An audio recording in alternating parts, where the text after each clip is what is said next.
Sam le gourou, le grand prêtre de l'intelligence artificielle, est monté sur la plus haute branche de la jungle il y a quelques jours. Il a regardé la tribu, il a ajusté sa cravate et il a lâché une bombe. Peut-être que tout ça, c'est une bulle. Silence total dans la jungle. Comme quand la guenon que tu aimes te laisse en vue. Traduction pour toi, singe naïf. Le type qui t'a vendu le futur vient d'admettre que la tribu a peut-être perdu la tête en payant des prix absurdes pour du vent. Le singe spectateur sait ce que c'est une bulle, n'est-ce pas? Ne dis pas oui si c'est non. Le singe t'explique facile. Imagine une banane normale, jaune, bonne. Elle vaut une pièce. Maintenant imagine que toute la tribu se met à hurler. Ils disent que cette banane va te faire pousser des ailes. Le prix monte à 10 pièces, 100 pièces, 1000 pièces. Le singe a peur de rater le train, alors il achète la banane pour 1000 pièces. Mais la banane reste une banane. Elle n'est pas magique, elle ne vole pas, et elle pourrit comme n'importe quel fruit. Si le singe paye 1000 pièces pour un truc qui en vaut une, la banane n'est pas spéciale. C'est juste que le singe est un idiot. Sans vouloir t'offenser, ça s'est déjà passé, il y a 20 ans, avec la bulle internet.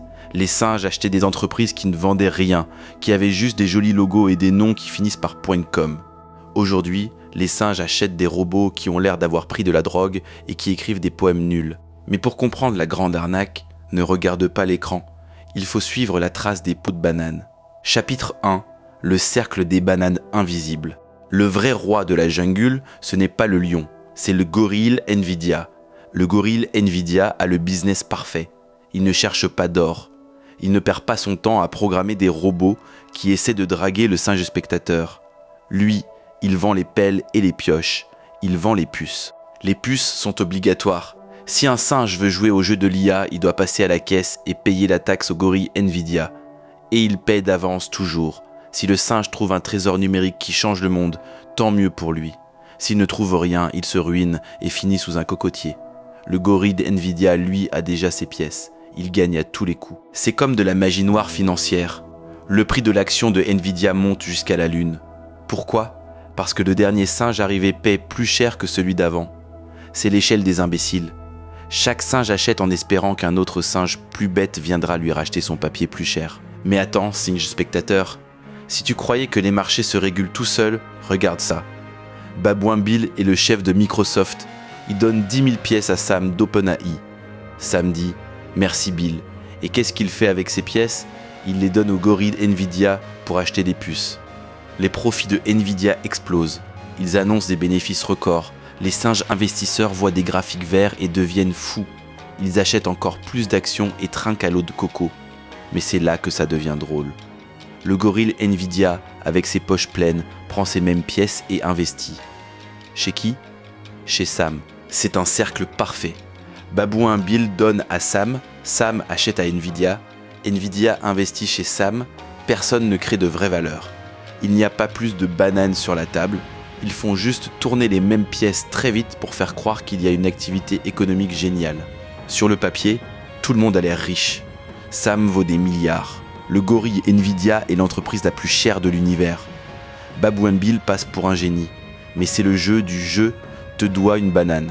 Tout ça, c'est de la dette déguisée en chiffre d'affaires. Chapitre 2, les gorilles de données. Mais les puces en silicium ne marchent pas avec de l'air. Elles ont besoin de quelque chose de physique. Quelque chose qui va t'affecter directement, même si tu n'investis pas un centime dans l'IA. La jungle va manquer de lumière. Les singes en costume ont vendu un joli mensonge.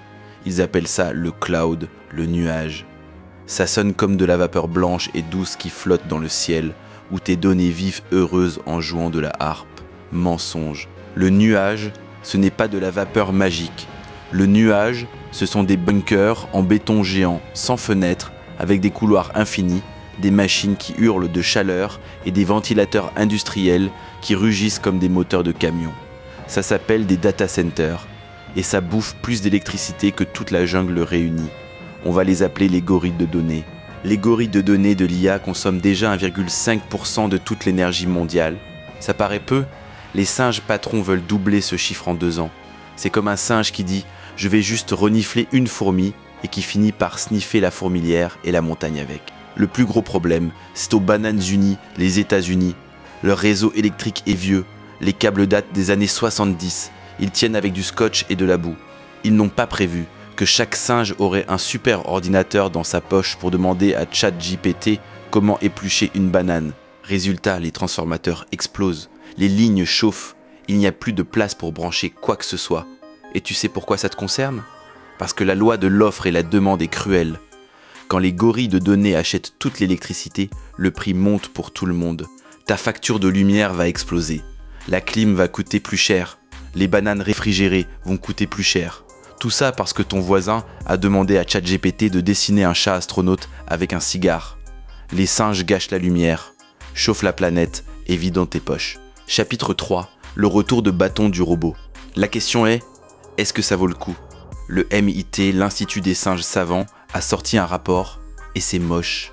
Il dit que 95% des entreprises qui ont investi dans l'IA se sont pris une banane dans l'œil. En gros, le retour sur investissement sera de 0. La promesse était simple. Achète l'IA, vire les singes employés, profite de la plage. La réalité est une tragédie comique. Le singe installe l'IA pour écrire du code. L'IA écrit du code, des kilomètres de code. Mais le code ne marche pas. Il a des erreurs subtiles, il a des hallucinations, il invente des fonctions qui n'existent pas. Alors on invente un nouveau métier, le concierge de code. Avant, il y avait un singe expert. On l'a viré pour économiser. Maintenant, on doit le réembaucher, mais pas pour créer. Juste pour nettoyer le bazar du robot. Le singe passe 8 heures par jour à vérifier la poubelle générée par l'IA en essayant de comprendre pourquoi ChatGPT pense que 2 + 2 = une ananas. C'est le paradoxe de l'efficacité. Les singes font des erreurs beaucoup plus vite qu'avant. Alors pourquoi les singes chefs continuent d'acheter ? Par la peur pure et dure.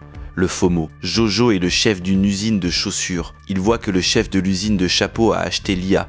Il panique. Si je n'achète pas l'IA, je vais passer pour un dinosaure. Les investisseurs vont me jeter des cacahuètes.